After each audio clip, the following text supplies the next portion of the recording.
আবার কে আইলো? বিরক্ত। দেখাই দাঁড়াও। থাকো না। দেখাই।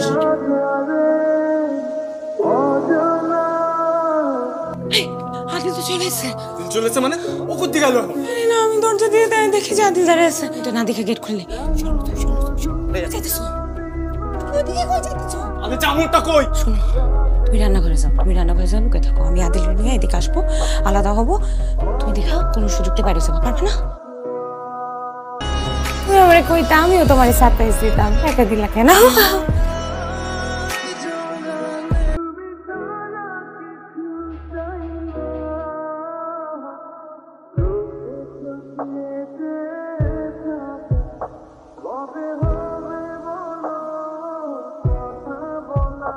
কিরাম করি আমরা উঠতি বসতি খাতি পড়তি সারাক্ষণ তোরে বউ পাগলা কয়ে সিকুর বাকুর পারতাম। তুই যে ভাবিরে যেই পরিমাণ মহব্বত করতি এটা তো আমরা সবাই জানি। না রে জানি না, তোর সাথে হবে কিসের জন্য কত? আরে ভাই আপনি বুঝতে পারছেন না কেন? ব্যাপারটা তো ওখানে নাই রে ভাই, ব্যাপারটা তখন অন্য লাইনে চলে গেছে। শুনেন, এত কিছু চিন্তা করে লাভ নাই, আমাদেরকে তো কিছু একটা করতে হবে নাকি? এখনো কোনো কিছু ভাবতে পারিনি, আরো বিস্তারিত জানতে হবে। তোর কোনো কিছু জানা লাগবে না, সবকিছু আমি ব্যবস্থা করছি।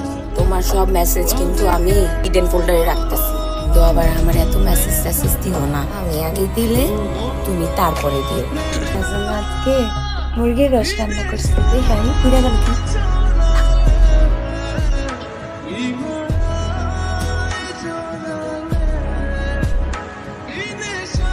এই আপনারা যা মনে করতেছেন কত তার চেয়ে বেশি সিরিয়াস। এত বছরে আপনার অ্যাকাউন্টে কোনো টাকাই জমা হয়, টাকা জমা হয়েছে আপনার স্ত্রীর অ্যাকাউন্ট। এটা নমিনিও আপনি না। কি বলছেন ভাই? ভাই কি বাইরে থাকতে দেশে জমি জমা কিনছেন? কিনেছে মানে? ভালোই কিনেছে। এই কার্ডটা রাখেন, মজিদ সাহেব আমাদের ব্যাংকের জমি জমা রিলেটেড সব কিছু উনিই দেখেন। আমার কথা বললেন, জমির সব ডিটেলস বের করে দিন। আর ভাই আপনি কোনো টেনশন করেন না, সব কিছু ঠিক হয়ে যাবে, শক্ত হন। ভাই আসার সময় কিছু টাকা পয়সা নিয়ে এসেছিলা? টাকা পয়সা বাসাতে রাখার দরকার নাই, বুঝতে তো পারছো সিচুয়েশন। আমার এত কষ্টে জমানো টাকা, উত্তর মতো জঞ্জালে ঘুমাইছি, দুপুরবেলা ঠিক মতো খেতে পারিনি, ঈদ পালন করতে পারিনি। হাত দুটো দেখ।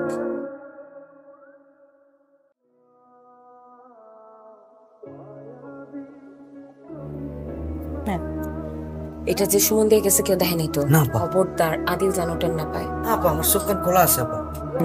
চোখখান সবসময় খোলা রাখতো। আপনি নিশ্চিন্তে ঘুমাইতে পারেন আপা। আচ্ছা ওটা কি করছো? হ্যাঁ, দুনিয়াটা কেমনে চলে এটা বুঝো?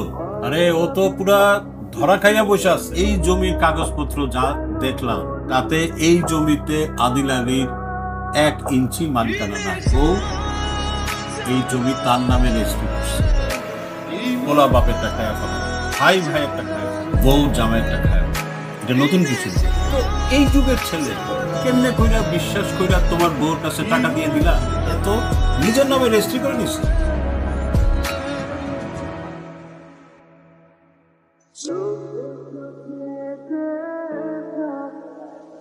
এর বেটা ইয়াবা খো একটা মোটরসাইকেল চালায়, ভাই যে আইলছে এবার আইফোনও চালায় জানো। আমার মনে হয় কি ভাই, ভাবি মনে হয় ওকে আইফোন কিনে দিয়েছে। তাহলে আমার মাথায় কাজ করে না।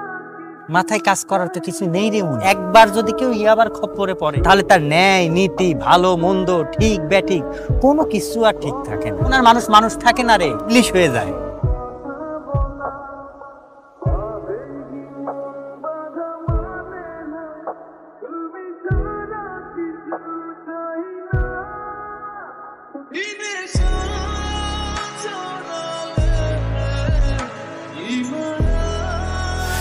আইস না তো কালকা তোমার মালটা তো ঠিকই টের পেয়ে যাবে, তখন কি করবা?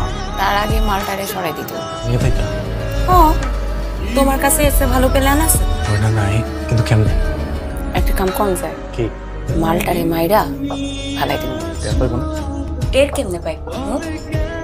বিদেশে না বিদেশ গেছে খাতা। এইটা তুমি ঠিক। সবকিছু শুনে যেটা বুঝলাম, আপনি একজন সত্যিকারের স্মার্ট এবং আইনের উপরে ভরসা করা মানুষ। ব্যাপারটা পজিটিভ। আপনি আসলে রাখেছেন অন্য জায়গায় জানেন, এই বিশ্বাসঘাতকতার দুনিয়ায় বিশ্বাস করে ধরা রাখেছেন। দুজনে মিললে আপনার সাথে ভয়ঙ্কর কিছু করবে।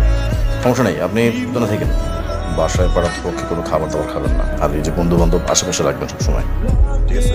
টেনশন নিয়েন না, ব্যাপারটাকে আমি খুব সিরিয়াসলি দেখতেছি। Thank you sir. ঠিক আছে তাহলে চিন্তা করেন না, আমি এটা খুব সিরিয়াসলি দেখব। জায়গা নিয়ে আপনি কোনো টেনশনই নিয়েন না বড় ভাই, পার্টি হবো আমার বাসায়, এই জায়গা না হয়েছে তো কি হয়েছে? এই মাল কোত্থেকে পাইলা তুমি?